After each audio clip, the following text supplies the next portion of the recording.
बिस्मिल्लाहिर्रहमानिर्रहीम। Welcome to CSC 241 object oriented programming. आज हमारा लेक्चर नंबर 7 है और आज के लेक्चर में हम देखेंगे कि जावा में कंट्रोल स्टेटमेंट्स क्या होती हैं। तो जो हमारे लेक्चर के आज के ऑब्जेक्टिव्स हैं उनमें ये है कि हम सबसे पहले ये देखेंगे किसी प्रॉब्लम को सॉल्व करने का तरीका क्या है। प्रॉब्लम को सॉल्व करने से मुराद, अगर आपके पास कोई रियल वर्ल्ड का प्रॉब्लम आ जाता है और आपने उसे ट्रांसलेट करना है या उसको किसी कंप्यूटर के साथ उसको सॉल्व करना है या उसके लिए कोई प्रोग्राम बनाना है, तो उसका के लिए आप क्या तरीका अपनाते हैं या कैसे आप जो है ना ये चीज़ अचीव कर सकते हैं। फिर हम देखेंगे कि कोई एल्गोरिदम बनाने के लिए आपको क्या अप्रोच लगानी पड़ती है, ये एल्गोरिदम चीज़ क्या होती है और इसको बनाने के लिए हम स्टेप टॉप डाउन या बॉटम अप अप्रोच में से कौन सी यूज़ करते हैं, कब करते हैं, कैसे करते हैं। तो इसके बारे में हम थोड़ा सा एक ओवरव्यू लेंगे और उसके बाद हमारे पास जो जावा प्रोग्रामिंग के अंदर सिलेक्शन स्टेटमेंट्स हैं तीन तरह की, इफ़ एल्स और इफ़ एल्स स्टेटमेंट्स या इफ़ स्टेटमेंट और स्विच स्टेटमेंट, ये तीन तरह की सिलेक्शन स्टेटमेंट्स हैं। हम देखेंगे ये कैसे काम करती हैं। फिर तीन रिपीटेशन स्टेटमेंट्स हैं आपके पास। रिपीटेशन से मुराद कोई लूप वगैरह चल रहे होंगे, जैसे वाइल लूप है, डू वाइल है, फॉर लूप है, कि ये कैसे काम कर रहे होते हैं। और फाइनली हम ये देखेंगे कि कंपाउंड असाइनमेंट क्या होती है, इंक्रीमेंट और डिक्रीमेंट ऑपरेटर्स क्या होते हैं। ये हमारे आज के लेक्चर्स के गोल हैं। तो हम स्टार्ट करते हैं। सबसे पहले इंट्रोडक्शन देख लेते हैं कि अगर आपके पास कोई प्रॉब्लम आ जाती है तो क्या आप फ़ौरन से अपना लैपटॉप ओपन करेंगे और कोई आईडी खोल के उसको कोड करना शुरू कर देंगे। तो जनाब ऐसे बिल्कुल भी नहीं होता। जब आपके पास कोई प्रॉब्लम आती है तो सबसे पहली चीज़ ये है कि आप उस प्रॉब्लम को थॉरली अंडरस्टैंड करें कि इस प्रॉब्लम के अंदर आपने करना क्या है, और उसके बाद आप कोई प्लानिंग बनाएं कि भी इस प्रॉब्लम को सॉल्व करने के लिए आप क्या टेक्निक यूज़ करेंगे तो ये प्रॉब्लम सॉल्व होगी। और ये चीज़ें आप तभी कर सकते हैं, प्लानिंग और उसको सॉल्व करने के लिए कोई टेक्निक वगैरह तभी यूज़ कर सकते हैं जब आपको पता होगा कि पहले से आपके पास कौन सी चीज़ें अवेलेबल हैं जिनको यूज़ करके आप ये काम कर सकते हैं। मेरा कहने का मतलब ये है कि अगर आपने फ़र्ज़ किया कि अपना एक घर बनवाना है तो आप थोड़ा उठाएंगे और चीज़ें उठाएंगे आप और ईंटें जोड़ना शुरू कर देंगे कि मैं अपना घर बनाना शुरू हो गया हूँ। ऐसे नहीं है। आप पहले उसका कोई प्लान करेंगे कि इसके लिए मैं जगह जो है वो किस टाइप की ये जगह है, मुझे कितनी इसकी बुनियादें रखनी है, मैंने इसका कितने रूम्स इसमें बनाने हैं, मेरा किस टाइप का इसका मैप होगा। और फिर जिस टाइम पे आप उसे बनाने जाएंगे तो आप देखेंगे कि आपने कहाँ पे कौन सा मटेरियल यूज़ करना है, आपने किस टाइप की लेबर बुलानी है इसको बुलाने के लिए, मगर इसको बनाने के लिए। मतलब ये सारी चीज़ें आप प्लान करते हैं और ये आप तभी प्लान कर रहे होते हैं कि आपको पता होता है कि घर बनाने के लिए ईंटें भी ज़रूरत है, घर बनाने के लिए सीमेंट भी चाहिए, सरिया भी चाहिए। मतलब ये सारी चीज़ें आपको पता हैं कि ये चीज़ें हमें चाहिए, तो तब आप उनको यूज़ भी कर सकते हैं, आप प्लान भी बना सकते हैं। अगर आपको इन बेसिक बिल्डिंग ब्लॉक्स का पता ही नहीं होगा प्रोग्रामिंग के अंदर, जिनको यूज़ करके आप किसी प्रोग्राम को बना सकते हैं या प्रॉब्लम किसी को सॉल्व कर सकते हैं, तो ये आपके लिए एक डिफ़िकल्ट टास्क हो जाएगा। तो हम फिर ये समझने की कोशिश करेंगे कि किसी प्रॉब्लम को सॉल्व करने के लिए हमारे पास बेसिक बिल्डिंग ब्लॉक्स कौन से हैं और कौन सी टेक्निक्स हैं जो पहले से लोग प्रोग्राम बना रहे हैं वो यूज़ करते हुए आ रहे हैं, जिनकी बेस पे वो एक अच्छे या रिलायबल सॉफ्टवेयर या प्रोग्राम बना रहे हैं। तो ये चीज़ें आपको पता होनी चाहिए। इस चैप्टर के अंदर आपको बेसिकली पढ़ाया क्या जा रहा है कि इफ़ स्टेटमेंट क्या है, इफ़ एल्स स्टेटमेंट क्या है, वाइल स्टेटमेंट क्या है, कंपाउंड असाइनमेंट्स क्या हैं, इंक्रीमेंट और डिक्रीमेंट ऑपरेटर्स क्या होते हैं, और प्रिमिटिव टाइप के वेरिएबल्स जो हैं वो पोर्टेबिलिटी उनकी क्या है जावा में। सबसे पहले आते हैं जी एल्गोरिदम्स के ऊपर। एल्गोरिदम्स क्या होते हैं। एल्गोरिदम्स किसी भी चीज़ को सॉल्व करने के लिए स्टेप बाय स्टेप एक तरीक़ेकार होता है कि जिसको फॉलो करके आप कोई भी काम कर सकते हैं। जैसे कि अगर आप चाहते हैं कि आपका कोई बहन भाई या कोई आपका रिलेटिव डॉक्टर बनना चाहता है तो उसका स्टेप बाय स्टेप तरीक़ेकार क्या है कि वो पहले स्कूलिंग करेगा अपनी, फिर उसके बाद वो प्री मेडिकल में एडमिशन लेगा, फिर उसके बाद वो यूनिवर्सिटी ज्वाइन करेगा या और उसके बाद उसकी प्रैक्टिस होगी, फिर उसकी हाउस जॉब होगी और उसके बाद जाके उसको प्रोफेशनल डॉक्टर की सर्टिफिकेशन मिल जाती है। सेम इसी तरह आप अगर फ़र्ज़ किया कि इंजीनियर बनना चाह रहे हैं तो आप पहले प्राइमरी लेवल की एजुकेशन करके आए, सेकेंडरी लेवल की एजुकेशन में आके आपने साइंस के सब्जेक्ट्स उठाए, फिर उसके बाद आपने इंटरमीडिएट लेवल पे आके प्री इंजीनियरिंग के सब्जेक्ट्स पढ़े, उसके बाद अब आप इंजीनियरिंग के प्रोग्राम में आके प्योर इंजीनियरिंग के सब्जेक्ट्स पढ़ रहे हैं। और इसके बाद आप जब मार्केट में जाएंगे तो लोग आपको एक इंजीनियर के तौर पे रिकग्नाइज़ करेंगे। तो आपने एक पूरे का पूरा प्रोसीजर फॉलो किया है, जिसको फॉलो करके आपने कोई काम किया है, तो इसको आप कहते हैं कि ये आपका एल्गोरिदम है जिसके थ्रू आप कोई काम कर रहे हैं।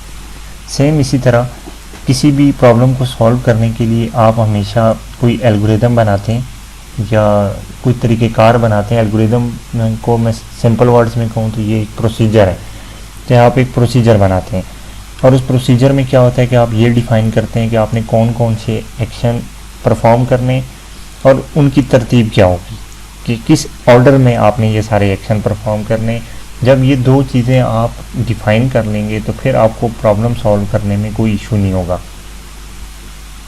जैसे कि आपके सामने एक राइज एंड शाइन एल्गोरिदम है कि आप सुबह उठते हैं और अपने कॉलेज जाते हैं या अपने काम पे जाते हैं, तो इन सारे काम को करने के लिए जो स्टेप्स आप बीच में कर रहे होते हैं उसमें क्या है कि आप सबसे पहले बेड से उठेंगे, आप मतलब अपने पजामाज वगैरह लेंगे और टेक ऑफ करेंगे, उसके बाद आपने शॉवर लेना है, फिर आपने ड्रेसअप हो जाना है, फिर आपने नाश्ता करना है और उसके बाद आप अपने काम के लिए निकल जाएंगे।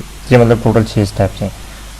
अब अगर इनका ये ऑर्डर एग्जैक्टली ऐसे ना हो, इसका ऑर्डर कोई आगे पीछे कर दें कि आप बेड से उठें, आपने टेक ऑफ पजामाज कर ली है, उसके बाद आपने दोबारा ड्रेसेस पहन ली हैं, फिर उसके बाद आपने शॉवर ले लिया है, फिर आपने ब्रेकफास्ट कर ली है और आप काम के जाएँ, तो ये देखें ये आपकी तरतीब ही सारी गलत हो गई है कि मतलब अब आप ये काम नहीं कर सकते अगर आप इस दूसरे वाले तरीके को फॉलो करें। तो ये पहले वाला तरीका जो है ना, ये एक आपका राइट एल्गोरिदम है जिसको यूज़ करके आप अपना एक राइज एंड शाइन प्रोसीजर जो है ना सारा फॉलो कर रहे होते हैं।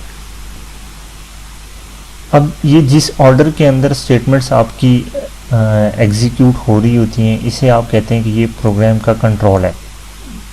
प्रोग्राम कंट्रोल से मुराद क्या है कि आपका प्रोग्राम उसमें जो आपने स्टेटमेंट्स लिखी हैं वो किस ऑर्डर के साथ आपकी एग्जीक्यूट हो रही हैं। क्या वो सीरीज़ में एग्जीक्यूट हो रही हैं, क्या वो एक स्टेटमेंट एग्जीक्यूट होने के बाद किसी और जगह चला जाता है, कोई और एक्शन परफॉर्म करके फिर वापस आता है। मतलब ये डिफरेंट टाइप की एग्जीक्यूशन है या प्रोग्राम का कंट्रोल है। आप अपने एल्गोरिदम जब आप बना लेते हैं तो उसके लिए आप हमेशा सूडो कोड लिखते हैं। सूडो कोड से क्या मुराद है कि आप अपनी नॉर्मल लैंग्वेज के अंदर उसके स्टेप्स को लिखते हैं कि भाई इस काम को परफॉर्म करने के लिए मुझे कौन कौन से स्टेप्स करने पड़ेंगे। फ़र्ज़ किया आपको एक टास्क दे दिया जाता है कि आपने ग्रेड्स बताने, आपको फार्मूले भी बता दिए जाते हैं कि 90 पे आपने ए ग्रेड देना है, 80 पे आपने बी देना है, 70 पे आपने सी देना है, 60 पे आपने डी देना है और 50 पे आपने ई देना है और लेस देन 50 पे आपने एफ़ कर देना है।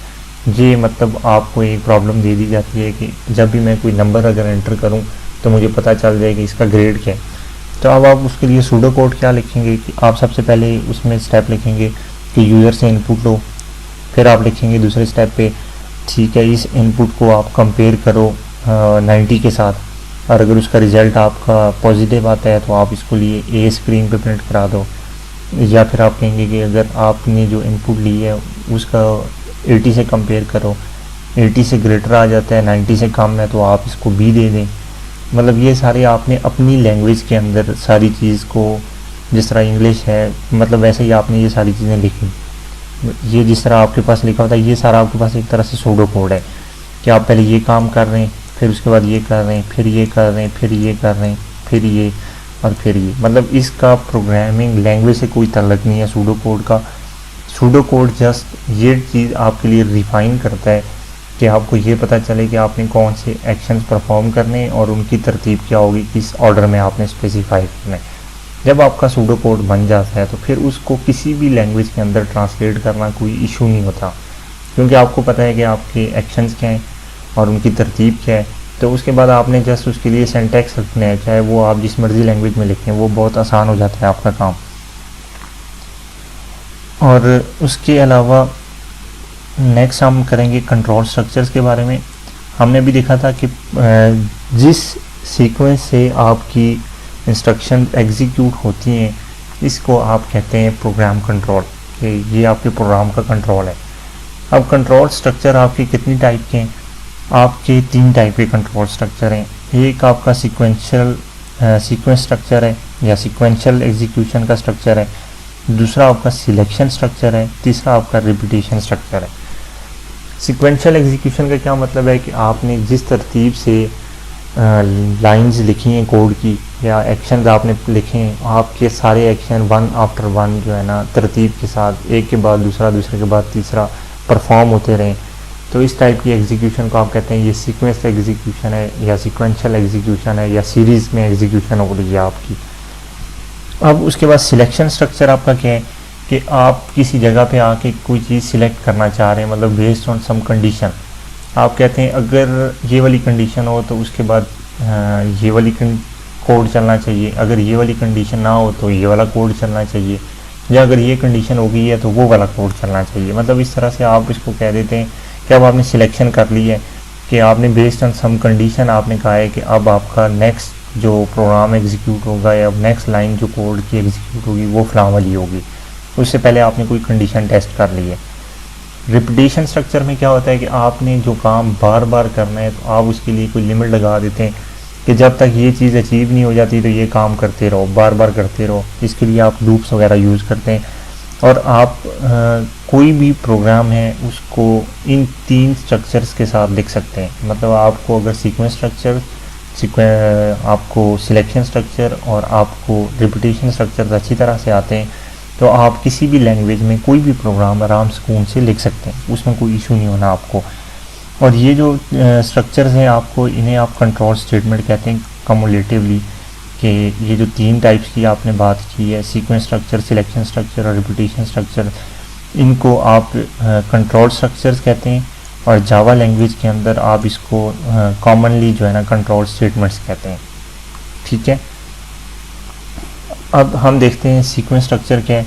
ये सीक्वेंस स्ट्रक्चर ये जावा का बिल्ट इन स्ट्रक्चर है, यानी जब भी आप कोई भी लाइन ऑफ कोड्स लिखते हैं तो वो वन आफ्टर वन ही एग्जीक्यूट होती हैं। ठीक है, ये कंप्यूटर को ये बताती हैं कि आपने तरतीब के साथ एक एक लाइन को रीड करके उसे एग्जीक्यूट करते जाना है। जिस तरह ये एक्टिविटी डायग्राम में आपको नज़र आ रहा है कि आपकी पहली लाइन ऑफ कोड क्या थी, total is equal to total class grade, के ये आपने एक लाइन एग्जीक्यूट की, उसके बाद नेक्स्ट लाइन जो थी उसको आपने एग्जीक्यूट कर दिया। इसके बाद आपकी n नंबर ऑफ़ लाइंस बेशक कहीं हो वो वन आफ्टर वन एग्जीक्यूट होती रहेंगी। और इस पूरे स्ट्रक्चर को या पूरे फ्लो को आप क्या कहते हैं, ये आपका सीक्वेंस स्ट्रक्चर है कि आपका सारा प्रोग्राम सीक्वेंशियली एग्जीक्यूट हो गया। मतलब ये कहीं पे भी आपने कोई कंडीशन नहीं लगाई हुई थी, कोई रिपीटेशन नहीं लगाई हुई थी, बस ये सीधा सीधा एक के बाद एक स्टेटमेंट एग्जीक्यूट होती गई और आपका प्रोग्राम फिनिश हो गया।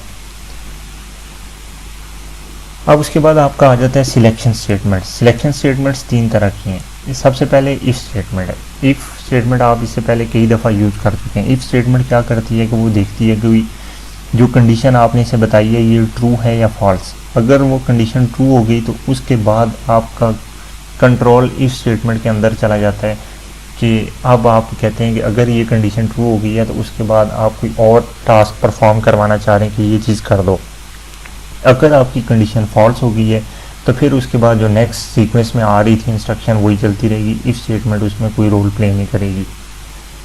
इफ़ एल्स स्टेटमेंट जो है, इस इफ़ स्टेटमेंट को आप सिंगल सिलेक्शन स्टेटमेंट भी कहते हैं कि मतलब आपकी अगर इफ़ ट्रू होगी तो कोई सिलेक्शन परफॉर्म होगी, अगर ये फॉल्स होगी तो कोई सिलेक्शन परफॉर्म नहीं होगी, उसके बाद नेक्स्ट जो भी आपकी एग्जीक्यूशन होनी थी वो हो जाएगी। इफ़ एल्स स्टेटमेंट को आप डबल सिलेक्शन स्टेटमेंट भी कहते हैं।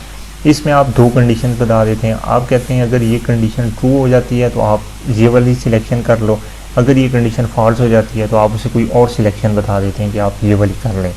यानी ये इफ़ एल्स स्टेटमेंट का पर्पज़ होता है।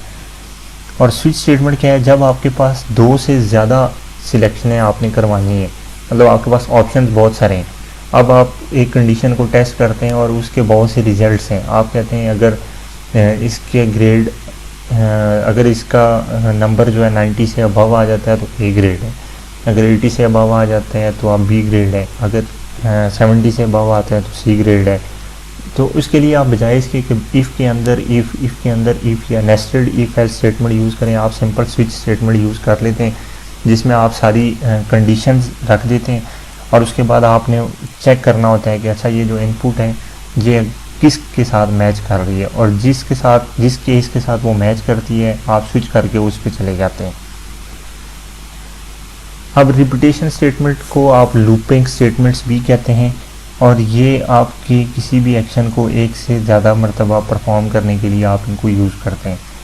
आपके पास 3 तरह के लूप्स हैं, एक वाइल लूप है, एक डू वाइल लूप है और एक फॉर लूप है। वाइल और फॉर लूप आपके 0 टाइम भी होते हैं और उसके अलावा आपके जितने टाइम इसको रन करवाना चाहते हैं ये उतनी दफ़ा भी रन होते हैं। 0 टाइम कब होते हैं? अगर तो इनको एग्जीक्यूट करने के लिए जो कंडीशन आपने लगाई थी वो फॉल्स होती है तो ये 0 टाइम एग्जीक्यूट होंगे, मतलब इनके अंदर जो भी आपने सिलेक्शन परफॉर्म करनी थी वो 0 टाइम होगी और उसके बाद आपके नेक्स्ट स्टेटमेंट जो है ना वो चलना शुरू हो जाएगी। जबकि डू वाइल ये मिनिमम एक दफ़ा लाजमी चलेगा कि आप पहले कोई एक एक्शन परफॉर्म करेंगे और उसके बाद आप चेक करेंगे कि आपको इसको मज़ीद परफॉर्म करना है या नहीं करना। तो ये इन दोनों के अंदर मेजर डिफरेंस है कि वाइल और फॉर लूप जो हैं इनकी बॉडी 0 और मोर टाइम एग्जीक्यूट होती है, जबकि डू वाइल की लूप की बॉडी 1 और मोर टाइम एग्जीक्यूट होती है। ये जितने भी आपने वर्ड पढ़े हैं, इफ़ का, else, switch, while, do, for, ये तमाम वर्ड्स जावा के कीवर्ड्स हैं। और अगर आपने कंप्लीट लिस्ट देखनी है तो जो आपकी टेक्स्ट बुक है Deitel Java how to program Paul Deitel और हार्वर्ड डिजिटल की 9th एडिशन, उसके अपेंडिक्स सी के अंदर ये कंप्लीट जावा के कीवर्ड्स की आपको लिस्ट प्रोवाइडेड है, आप वहाँ से देख सकते हैं। और कीवर्ड्स का आपको पता है कीवर्ड्स वो होते हैं जो रिजर्व वर्ड हैं, जो जावा के लिए रिजर्व हैं, जिन्हें आप एज अ नेम या आइडेंटिफायर यूज़ नहीं कर सकते। आपका कोई भी प्रोग्राम है वो आपके सीक्वेंस स्टेटमेंट्स, सिलेक्शन स्टेटमेंट और रिपीटेशन स्टेटमेंट्स इनके साथ मिल के बना हुआ होता है। आप किसी भी एल्गोरिदम को इन 3 टाइप की स्टेटमेंट्स के साथ इम्प्लीमेंट कर सकते हैं प्रोग्राम के अंदर।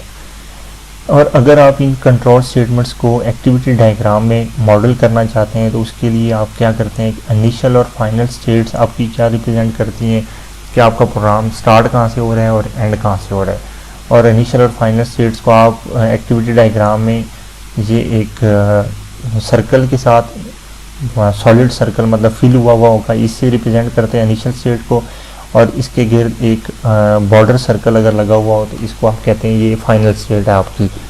और अगर आपकी एक ही इनिशियल स्टेट और एक ही फाइनल स्टेट है तो आप ऐसे ही प्रोग्राम को single entry single exit control statement program भी कहते हैं। उसके बाद कंट्रोल स्टेटमेंट स्टैकिंग होती है और नेस्टिंग होती है। स्टैकिंग का मतलब है कि आप किसी पिछली जो आपके पास स्टेटमेंट थी उसकी आउटपुट को टेस्ट करके आगे फर्दर किसी और को दे देते हैं। मतलब आपके जो पिछली स्टेटमेंट का एग्जिट था वो इसकी एंट्री पॉइंट बन जाता है और इसका जो एग्जिट है वो किसी दूसरे स्टेटमेंट का एंट्री पॉइंट बन जाता है। मतलब ये बीच में कहीं लिंक करवाने के लिए यूज़ होते हैं। जबकि नेस्टिंग के अंदर क्या है कि आपकी कंट्रोल स्टेटमेंट के अंदर आप एक और कंट्रोल स्टेटमेंट डाल देते हैं, मतलब इफ़ एल्स के अंदर आप एक और इफ़ एल्स डाल दें, उसके अंदर एक और इफ़ एल्स डाल दें, तो इस टाइप के कंट्रोल स्टेटमेंट को आप नेस्टिंग कंट्रोल स्टेटमेंट कहते हैं।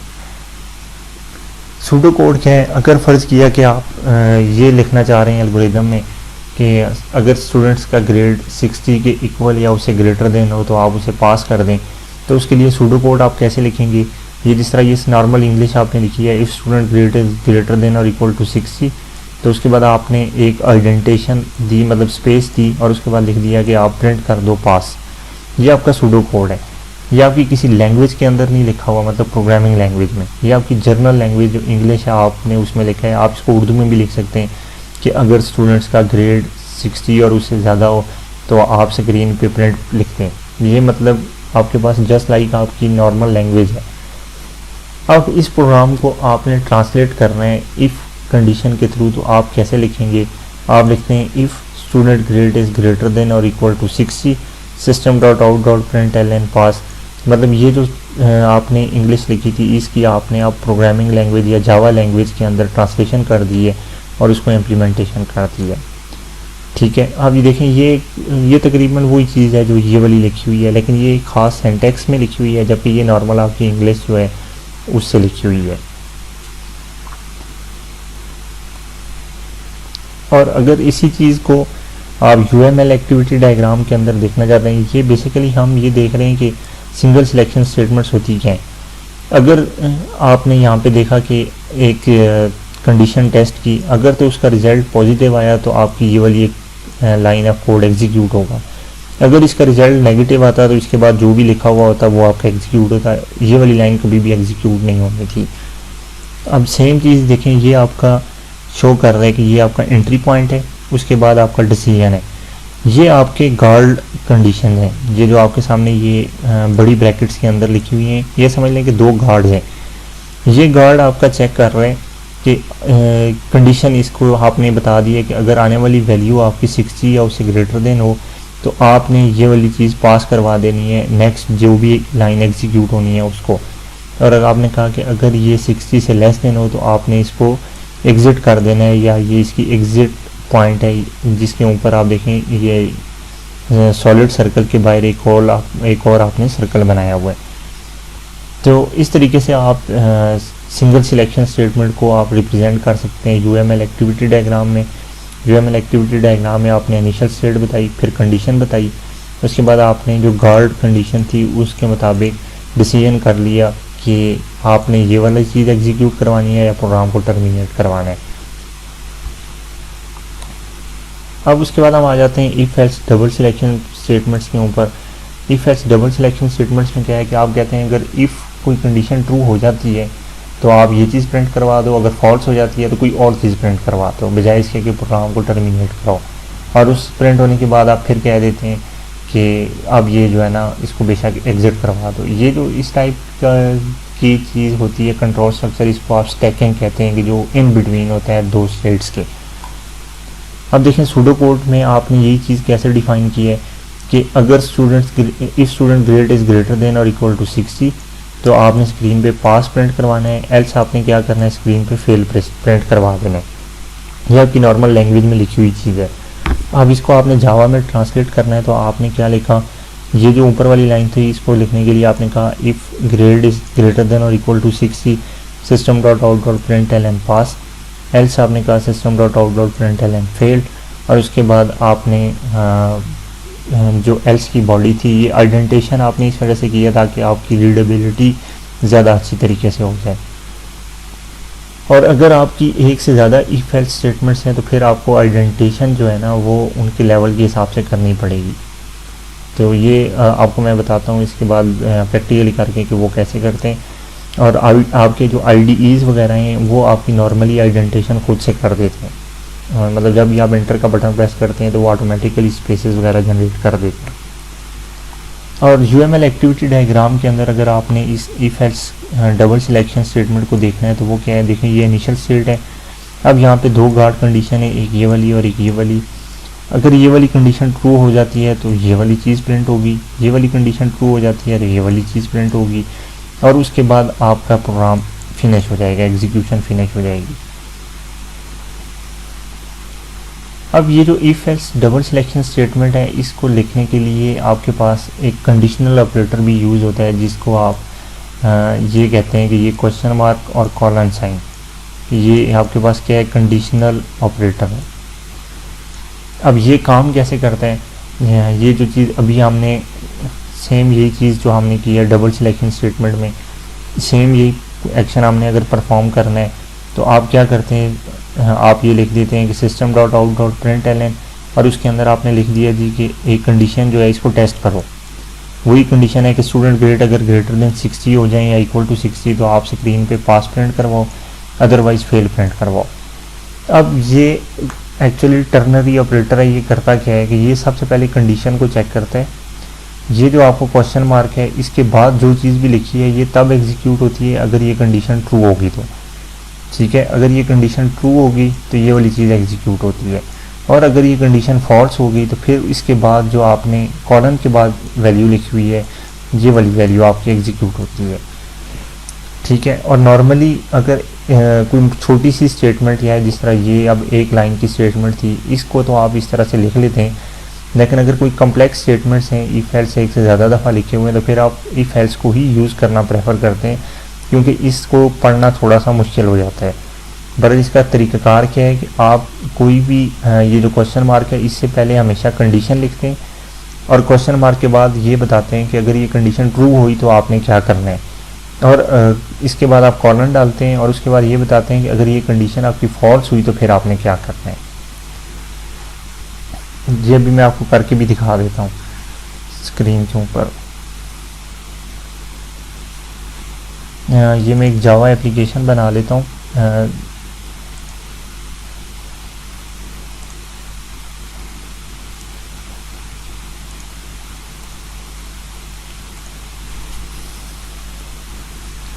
टेस्ट की एक क्लास में बना लेता हूँ जिसमें मेन मेथड में बनाता हूँ।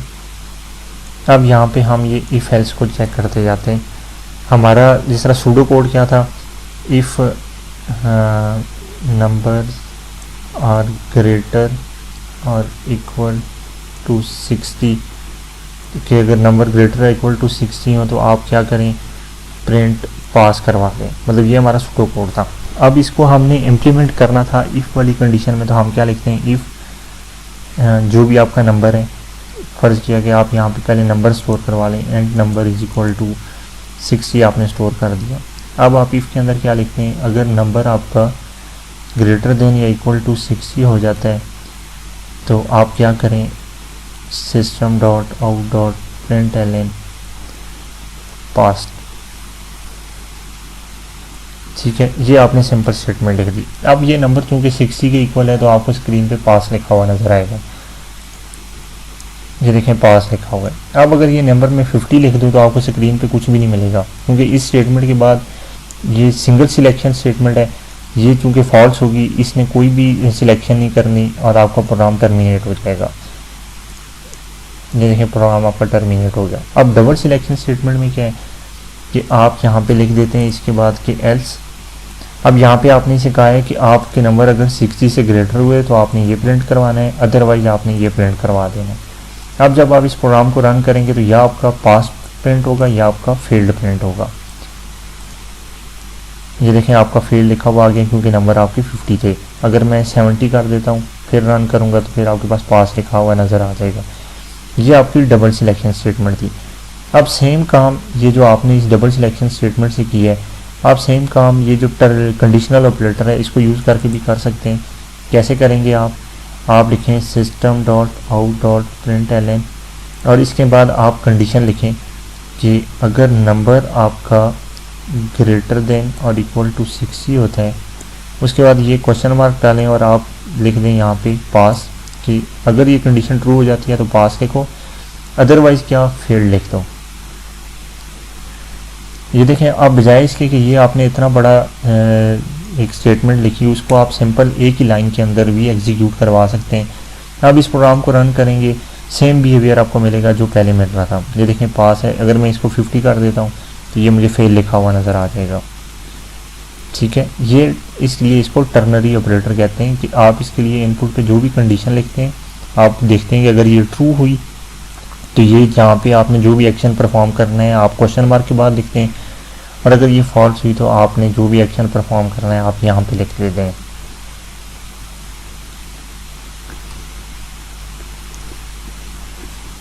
अब उसके बाद ये है कि ये नेस्टेड इफ एल्स स्टेटमेंट्स क्या होती हैं।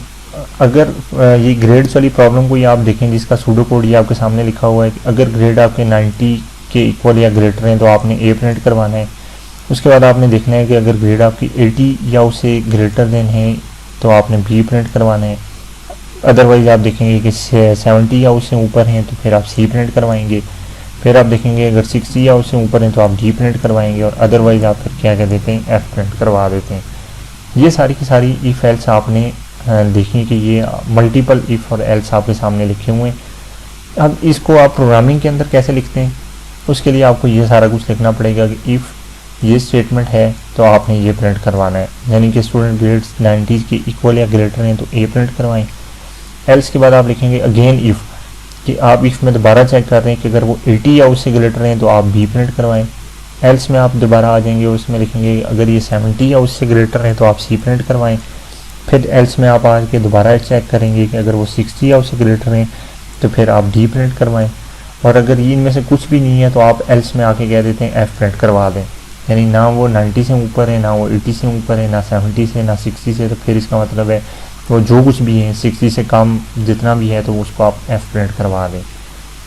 ठीक है, तो ये जो आपने इफ़ एल्स के अंदर इफ़ एल्स लिख दिया, उसके अंदर फिर इफ़ एल्स लिख दिया, उसके अंदर फिर इफ़ एल्स लिख दिया, तो इसको आप कहते हैं नेस्टेड इफ़ एल्स स्टेटमेंट, कि आपकी नेस्टेड स्टेटमेंट्स हैं या एक के अंदर दूसरी स्टेटमेंट आपने लिख दी है। और सेम यही चीज़ लिखने के लिए आपके पास ये भी तरीका है कि आप ऐसे भी लिख सकते हैं कि बजाय इसके कि नई लाइन के अंदर आप इफ़ लिखें हर एल्स के बाद, आप एल्स के बाद स्पेस दे के इफ़ लिख दें, तो ये भी एग्जैक्टली वही चीज़ है जो आपने पीछे वाली स्लाइड के ऊपर लिखी है, ये एग्जैक्टली वही है जो यहाँ पे लिखी हुई है। मतलब ये लिखने का तरीका है, आपकी मर्ज़ी है, आप इस तरह से लिखें या इस तरह से लिखें, दोनों सेम चीज़ें हैं। अब एक चीज़ जो आपने ख्याल रखनी है, या इसको आप कहते हैं कि ये डेंगलिंग एल्स प्रॉब्लम है, कि आपने देखा कि ये यहाँ पे अक्सर जगहों पे कोई भी मैंने बॉडीज़ वगैरह नहीं बनाई हुई, यानी इफ़ मैंने स्टेटमेंट लिखी और उसके अंदर दोबारा इफ़ लिख दिया, उसके लिए भी मैंने बॉडी नहीं बनाई। तो जब आप ये बॉडी नहीं बनाते तो वो केस क्या है कि आप बॉडी नहीं बनाते, अगर आपने इफ़ या एल्स में एक स्टेटमेंट लिखनी है तो आपको बॉडी बनाने की ज़रूरत नहीं है। एक से ज़्यादा स्टेटमेंट लिखेंगे तो फिर आपको बॉडी बनानी पड़ती है। तो अगर आप एक एक स्टेटमेंट लिखी जा रहे हैं तो फिर कौन सा एल्स किस इफ़ के साथ बिलोंग करता है, ये चीज़ आपको पता होनी चाहिए। और इसी चीज़ को डेंगलिंग एल्स प्रॉब्लम कहते हैं, कि आपका हर एल्स जो है वो उससे पिछले इफ़ के साथ जुड़ा हुआ होता है।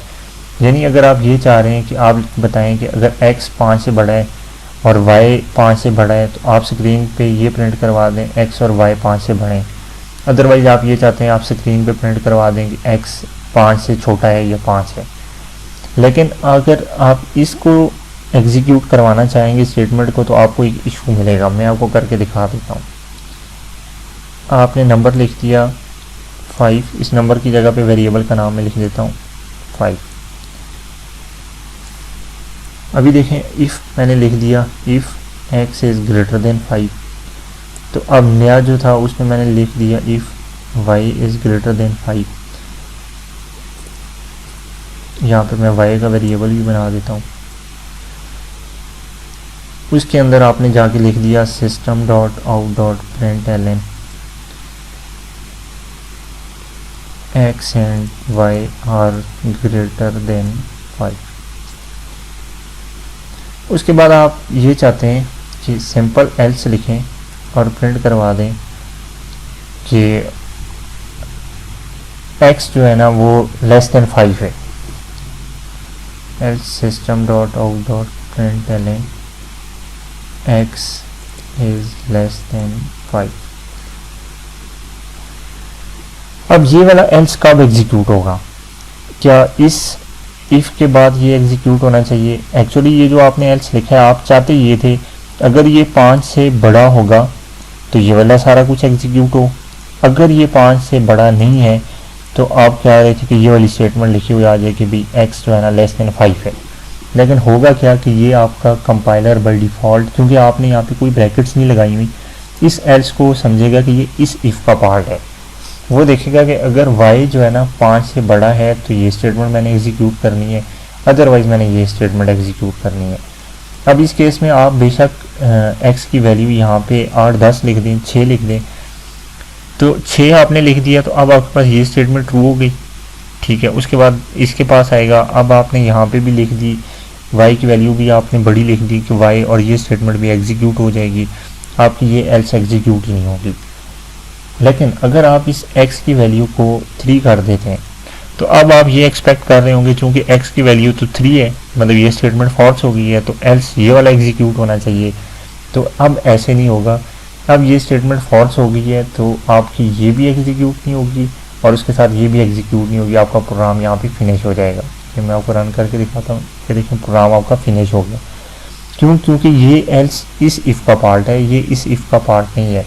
और इस प्रॉब्लम को आप डैंगलिंग एल्स प्रॉब्लम कहते हैं कि ये जो एल्स है ये लटका हुआ है, आपको कंफ्यूज कर रहा है कि ये इस इफ़ का पार्ट है या इस इफ़ का पार्ट है।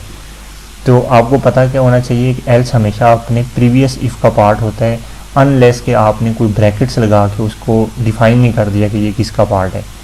अभी अगर चाहते हैं कि ये एल्स इफ़ इस इफ़ का पार्ट बने तो आपको क्या करना पड़ेगा, ब्रैकेट्स शुरू करनी पड़ेगी। आप कहते हैं कि ये इफ़ है, ये इफ़ आके यहाँ पे ख़त्म हो गया, अब उसके बाद ये एल्स है और ये एल्स आके यहाँ पे ख़त्म हो गया, ठीक है। अब उसके बाद ये जो आपने इफ़ बनाया है इसके लिए भी आपको ब्रैकेट्स लगानी पड़ेंगी।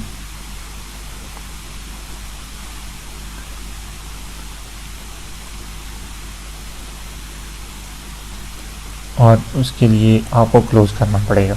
यानी अब जो आपने कंडीशन लिखी है उसमें कहा है कि अगर एफ जो है ना 5 से ग्रेटर देना है तो फिर तो ये स्टेटमेंट एग्जीक्यूट करो, अदरवाइज ये स्टेटमेंट एग्जीक्यूट कर दो।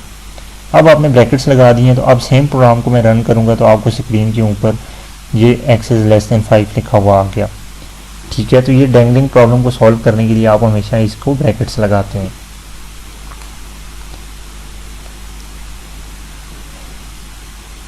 ये वही वाली बात है कि अगर आप इफ एल्स को फोर्स करना चाह रहे हैं किसी पर्टिकुलर ऑर्डर में तो उसको के लिए आपको इन ब्रैकेट्स को यूज़ करना पड़ता है।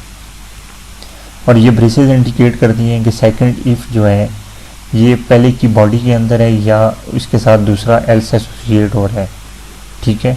और अगर आपने फर्दर देखना है डैंगलिंग प्रॉब्लम को तो आपकी बुक के अंदर 4.27 और 4.28 वाली एक्सरसाइज वो इसी इशू को सॉल्व करने के लिए या हाईलाइट करने के लिए हैं, तो आप इन एक्सरसाइज को सॉल्व करके इसको फर्दर भी देख सकते हैं।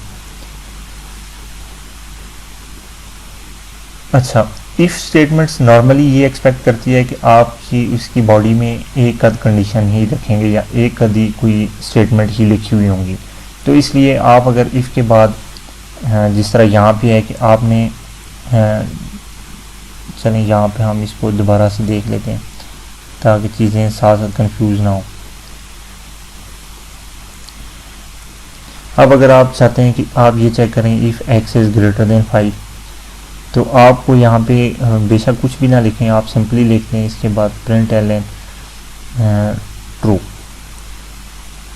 फिर अगर x ग्रेटर देन 5 हुआ तो आप स्क्रीन पर ट्रू प्रिंट करवा दें, तो अदरवाइज़ जो है ना आपने फॉल्स प्रिंट करवा दिया।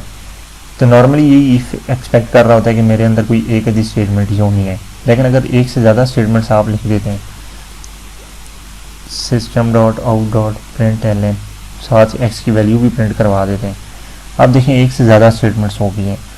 तो अब आपके लिए ब्रैकेट्स के बगैर इसको लिखना कोई इशू नहीं है, लेकिन अगर आप यहाँ पे ब्रैकेट्स लगा दें तो अब इसकी रीडेबिलिटी ज़्यादा अच्छी हो जाएगी कि आपको पता चल जाएगा कि ये दोनों स्टेटमेंट्स इस इफ़ का पार्ट हैं, ठीक है।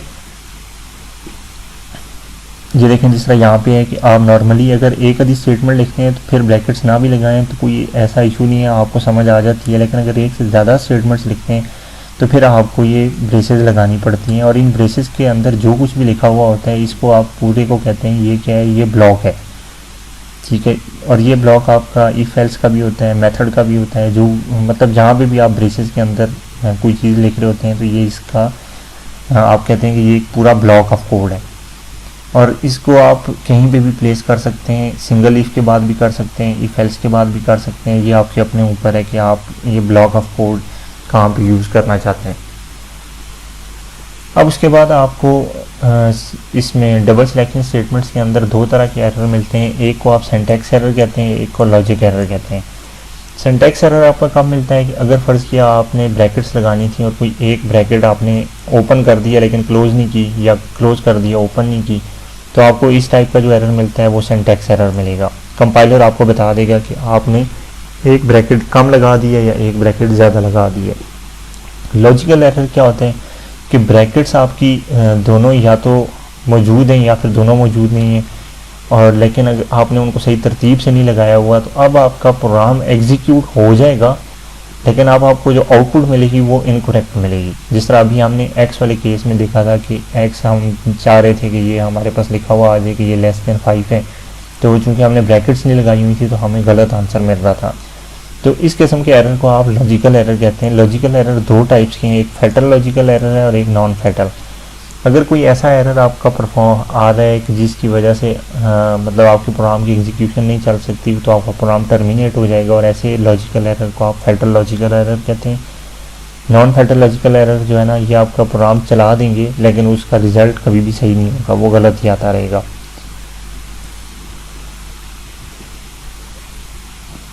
अच्छा, जिस तरह आप एक ब्लॉक डाल सकते हैं, मतलब किसी भी सिंगल या डबल स्टेटमेंट के बाद आप दो ब्रैकेट्स लगा के उसके अंदर लाइन ऑफ कोड लिखते हैं ब्लॉक के लिए, आप सेम उसी तरह वो एम्प्टी ब्लॉक भी बना सकते हैं। उसके लिए ये भी कोई कंडीशन लाजमी नहीं है कि आपने हर सूरत में इसको अंदर कुछ ना कुछ लिखना है। और अगर आपने एम्प्टी स्टेटमेंट्स को रिप्रेजेंट करना है तो आप इसको सेमीकोलन लगा के भी कर सकते हैं। जैसे कि आपने ये चीज़ करनी है, ये इस तरह भी बिल्कुल ठीक है।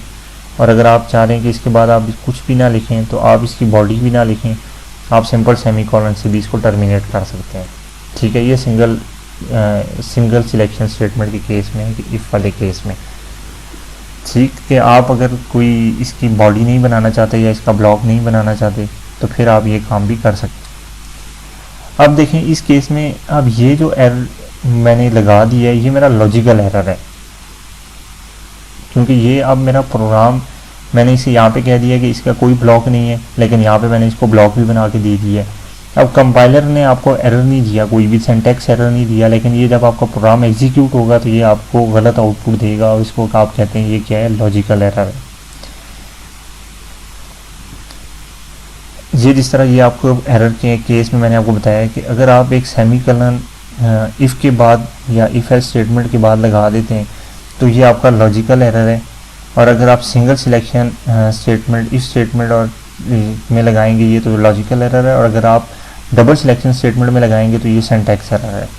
डबल सिलेक्शन स्टेटमेंट से क्या मुराद है, आप इफ़ और उसके बाद आप एल्स का कोड लिखते हैं।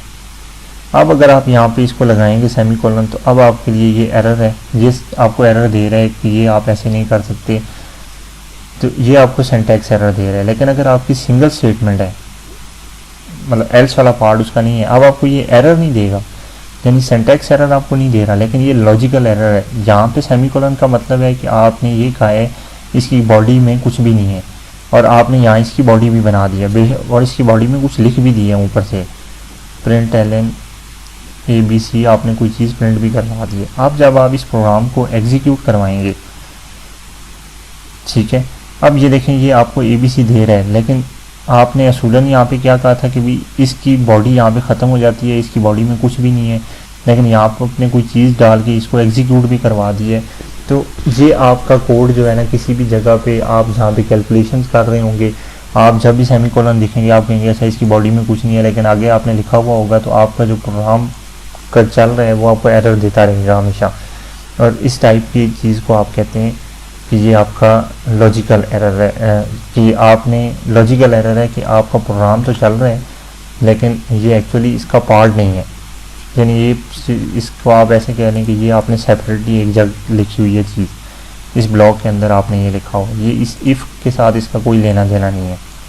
अगर आप इसको इस वजह से लिख रहे हैं कि ये, यानी कि आप ये चाह रहे हैं कि यहाँ पे अगर मैं 7 लिखूँ तो ये लिखा हुआ प्रिंट हो, 3 लिखूँ तो ये लिखा हुआ प्रिंट ना हो, तो अब आप इसको प्रिंट करेंगे ये हर दफ़ा आपको ABC लिखा हुआ देता रहेगा, क्यों, ये एक सेपरेट ब्लॉक है, इसका इस इफ़ के साथ कोई ताल्लुक नहीं है। ये जो सेमीकोलन आपने डाल दिया इसका मतलब है कि अब इसकी कोई बॉडी नहीं है, इस इफ़ की, ये सिंगल मतलब एम्प्टी ब्लॉक्स हैं इसकी कोई बॉडी शॉडी नहीं है। तो ये पॉइंट भी आपको क्लियर हो गया होगा कि ये सिंटैक्स और लॉजिकल एरर में क्या डिफरेंस है। सिंटैक्स एरर वो होते हैं जो कंपाइलर आपके पकड़ लेता है, जबकि लॉजिकल एरर वो होते हैं जो कंपाइलर नहीं पकड़ सकता, लेकिन जब प्रोग्राम एग्जीक्यूट होता है तब आपको पता चलता है कि यार ये गलत आउटपुट दे रहा है। अब रिपीटेशन स्टेटमेंट्स की तरफ आते हैं कि रिपीटेशन स्टेटमेंट आप यूज़ कब करते हैं, जब आपने किसी एक्शन को एक से ज़्यादा दफ़ा रिपीट करवाना हो। यानी आप कहते हैं कि जिस तरह आपने एक सूडो कोड लिखा, while there are more items on my shopping list, कि जब तक मेरी शॉपिंग लिस्ट में मज़ीद आइटम मौजूद हैं तो आप नेक्स्ट आइटम को परचेज़ करें और मेरी शॉपिंग लिस्ट से इसको निकाल लें। ठीक है, मतलब आप कोई शॉपिंग कर रहे हैं और उसमें देखा आपने एक पूरी लिस्ट बनाई हुई है कि जब तक ये लिस्ट ख़त्म नहीं हो जाती आपने शॉपिंग करते रहना है, तो सेम काम आप करने के लिए ये आपने सूडो कोड लिख दिया।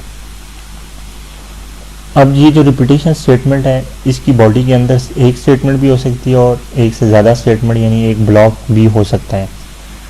जब तक आपकी कंडीशन फॉल्स नहीं होती किसी पॉइंट के ऊपर आपकी ये रिपीटेशन होती रहेगी और जब आपकी कंडीशन फॉल्स हो जाएगी तो ये रिपीटेशन ख़त्म हो जाएगी और नेक्स्ट जो कोड है वो एग्जीक्यूट होना शुरू हो जाएगा।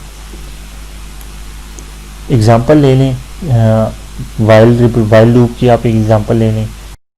आपके पास टास्क क्या है कि आपने तीन, एक इंटीजर है 3, उसकी पावर फाइंड करते जाना है और वो नंबर फाइंड करना है जो पहला नंबर जो 100 से ऊपर है, मतलब 100 से ग्रेटर देन है लेकिन वो 3 की पावर में आ रहा है, तो ये आपने फाइंड करना है। सपोज कर लें कि आपका वेरिएबल जो प्रोडक्ट है जिसकी बाय डिफ़ॉल्ट वैल्यू आपने जो इनिशियलाइज करवाई है वो 3 है। अब ये लूप क्या करेगा, वो देखेगा कि प्रोडक्ट की वैल्यू क्या है। आपकी इनिशियली प्रोडक्ट की वैल्यू है 3, क्योंकि 3 less than or equal to 100 है तो ये लूप एग्जीक्यूट होगा और अब आपकी प्रोडक्ट का आंसर क्या हो जाएगा 3 मल्टीप्लाई बाई 3। अब प्रोडक्ट की वैल्यू क्या आ जाएगी 9। अब आपकी प्रोडक्ट की वैल्यू 9 जो है 3 की जगह पे 9 हो गई है। 9 स्टिल लेस देन 100 है, आपका ये प्रोग्राम अगेन एग्जीक्यूट होगा। अब 9 मल्टीप्लाई बाई 3 होगा तो अब प्रोडक्ट की वैल्यू हो जाएगी 27। 27 स्टिल लेस देन 100 है तो आपका प्रोग्राम अगेन एग्जीक्यूट होगा। 27 को 3 से मल्टीप्लाई करेंगे तो आपका आंसर आ जाएगा 81। 81 स्टिल लेस देन 100 है तो अब आपका प्रोग्राम फिर एग्जीक्यूट होगा। 81 को 3 से मल्टीप्लाई करेगा तो आपका आंसर आ जाएगा 243। अब 243 आपका 100 से ग्रेटर देना है। अब आपकी ये स्टेटमेंट फॉल्स हो जाएगी और आपके लूप टर्मिनेट हो जाएगा और आपको पावर्स मिल गई हैं। पहली इसकी कि पहली पावर 9 मिली है, दूसरी 27, मतलब 3 की पावर 3, 3 की पावर 4, 3 की पावर 5 और आपका प्रोग्राम टर्मिनेट हो गया 3 की पावर 6 के ऊपर।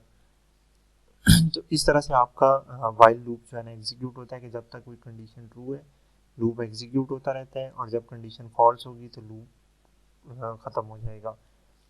अब ये जो कंडीशन है जिसको आप टेस्ट कर रहे हैं इसको वाइल लूप के अंदर ही आपने अपडेट लाजमी करना है, वर अगर आप ऐसा नहीं करेंगे तो आपका ये इन्फिनिटी टाइम वाइल लूप चलता रहेगा। फर्ज किया कि आप इसको प्रोडक्ट की जगह किसी और वेरिएबल को असाइन कर देते तो आपका प्रोडक्ट आपका हमेशा वन ही रहता और आपका ये लूप कभी भी ख़त्म ना होता अनलेस कि आपकी रैम के अंदर एलोकेशन होते होते होते एक टाइम ऐसा आ जाता है कि आपकी मेमोरी फुल हो जाती और आपका प्रोग्राम टर्मिनेट हो जाता ऑटोमेटिकली। ठीक है, और इस किस्म के लूप को आप कहते हैं इन्फिनिटी लूप या इनफाइनाइट लूप इसको कहते हैं। ठीक है, और जब भी आपका लूप ये ख़त्म होगा तो उसके बाद जो नेक्स्ट स्टेटमेंट जो भी होंगी वो एग्जीक्यूट होना शुरू हो जाएंगी। यूएमएल एक्टिविटी डायग्राम के अंदर आप मर्ज को और डिसीजन ये दो सिंबल्स आप यूज़ करते हैं। इन दोनों में फ़र्क क्या है, मर्ज वाले सिंबल में एक से ज़्यादा इनपुट होती हैं और एक आउटपुट होती है। डिसीजन वाले सिंबल में एक इनपुट होती है और एक से ज़्यादा आउटपुट्स होती हैं। ये इन दोनों में फ़र्क है। बज़ाहिर ये दोनों एक जैसे हैं लेकिन जो एरो इनको की तरफ आ रहे हैं उनको देख के आप डिसाइड करते हैं कि ये मर्ज हो रहा है यहाँ पे डाटा या डिसीजन हो रहा है। डिसीजन जब भी होता है तो आपकी अगर एक इनपुट है तो एक से ज़्यादा आउटपुट्स होंगी। मर्ज में अगर आपकी एक आउटपुट है तो एक से ज़्यादा इनपुट्स होती हैं। तो अभी इस केस में देख लें कि आपने लूप वाले केस में आपने यहाँ पे जो गार्ड कंडीशन थी वो लगाई हुई थी कि जब तक प्रोडक्ट लेस देन 100 है तो आपने प्रोडक्ट की वैल्यू को ट्रिपल किया और उसको वापस यहाँ पे ले गए। अब दोबारा आपने चेक कर लिया कि प्रोडक्ट लेस देन 100 है तो फिर उसको ट्रिपल किया, फिर यहाँ पे आ गए, फिर दोबारा चेक किया और जब तक ये चीज़ आपकी चलती रही आपकी ये कंडीशन चलती रही और आपका प्रोग्राम चलता रहा। जैसे ही प्रोडक्ट की वैल्यू यहाँ पे आई इस गार्ड ने देखा कि भाई ये कंडीशन फॉल्स हो गई है तो ये अब इसको मजीद एग्जीक्यूशन नहीं करवाने देगा। तो अब आपके पास वो यहाँ पे आ जाएगा कि क्या वाकई प्रोडक्ट की वैल्यू 100 से ग्रेटर देना है, तो ये वाला जो गार्ड कंडीशन थी ये से कहेगा हाँ ठीक है, अब आप क्या करें प्रोग्राम को टर्मिनेट करवा दें। तो इस तरह आपका प्रोग्राम फिनिश हो जाएगा। लास्ट टॉपिक जो हमारा या सेकंड लास्ट टॉपिक आज के लेक्चर का है वो है कंपाउंड असाइनमेंट। कंपाउंड असाइनमेंट से क्या मुराद है कि जब आप सेम वेरिएबल को यूज़ करके कोई कैलकुलेशन करते हैं और उसका रिजल्ट दोबारा सेम वेरिएबल में ही असाइन कर देते हैं तो ऐसी असाइनमेंट को आप कंपाउंड असाइनमेंट कहते हैं। यानी आपने एक वेरिएबल था सी, उसकी वैल्यू ली, उसमें 3 ऐड किया और उसका रिजल्ट वापस इसका जो रिजल्ट था इसको वापस सी में डाल दिया। इस टाइप की असाइनमेंट जो है ये करने के लिए आप एक ऑपरेटर यूज करते हैं जिसे कंपाउंड ऑपरेटर कहते हैं। आप क्या लिखते हैं, C plus is equal to 3, यानी कि सी की वैल्यू में 3 को प्लस करो और उसका जो आंसर है उसे दोबारा सी में डाल दो। ठीक है, तो ऐसे ऑपरेटर्स को आप कंपाउंड असाइनमेंट ऑपरेटर कहते हैं। और ये कौन से, ये plus is equal to, minus is equal to, ये क्या करता है कि पहले वेरिएबल की वैल्यू को ऐड करते हैं, तो उसकी जो भी आप वैल्यू ऐड करना चाह रहे हैं और उसका रिजल्ट वापस उसी वेरिएबल में स्टोर कर देते हैं। ये वेरिएबल की वैल्यू में से जो वैल्यू आप चाह रहे हैं माइनस करके रिजल्ट वापस वेरिएबल में स्टोर करता है। ये इसी तरह मल्टीप्लाई कर दिए, ये डिवाइड के लिए और ये रिमाइंडर के लिए। और ये इसकी एग्जांपल दी हुई है। C plus is equal to 7 का मतलब है C is equal to C plus 7, D minus equal to 4 का मतलब है D is equal to D minus 4, E multiply is equal to 5 का मतलब है E multiply 5, E is equal to E multiply 5, F is equal to F multiply F divide by 3, 9 sorry G is equal to ji reminder 9। तो ये आपके पास different type की compound assignments हो रही होती हैं। उसके बाद आपका जो लास्ट टॉपिक है वो है इंक्रीमेंट और डिक्रीमेंट ऑपरेटर। जब आपने किसी वेरिएबल की वैल्यू में सिर्फ 1 का इजाफा करना हो या 1 को माइनस करना हो तो उसके लिए आप इंक्रीमेंट या डिक्रीमेंट ऑपरेटर यूज करते हैं। इंक्रीमेंट और डिक्रीमेंट ऑपरेटर आपके दो तरह से होते हैं, एक प्री फिक्स इंक्रीमेंट होती है और एक पोस्ट फिक्स इंक्रीमेंट होती है। इसी तरह एक प्री फिक्स डिक्रीमेंट होती है और एक पोस्ट फिक्स डिक्रीमेंट होती है। इंक्रीमेंट ऑपरेटर को आप प्लस प्लस से जाहिर करते हैं, डिक्रीमेंट ऑपरेटर को माइनस माइनस से करते हैं। प्लस प्लस का क्या मतलब है कि जो वेरिएबल है उसमें 1 ऐड करो और उसे उस वेरिएबल को वापस असाइन कर दो सब। और डिक्रीमेंट ऑपरेटर का मतलब है जो वेरिएबल है उसमें से 1 माइनस करो और उसे वापस वेरिएबल को असाइन कर दो। अब इन दोनों में डिफरेंस क्या है प्री फिक्स्ड और पोस्ट फिक्स के अंदर, ये मैं आपको बताता हूँ।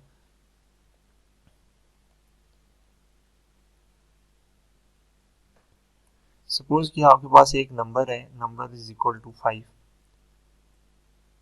System dot out dot print n करके मैं इस नंबर को प्रिंट करवाऊंगा तो आपको भी अंडरस्टूड है कि ये आपको स्क्रीन पे 5 लिखा हुआ नजर आ जाएगा।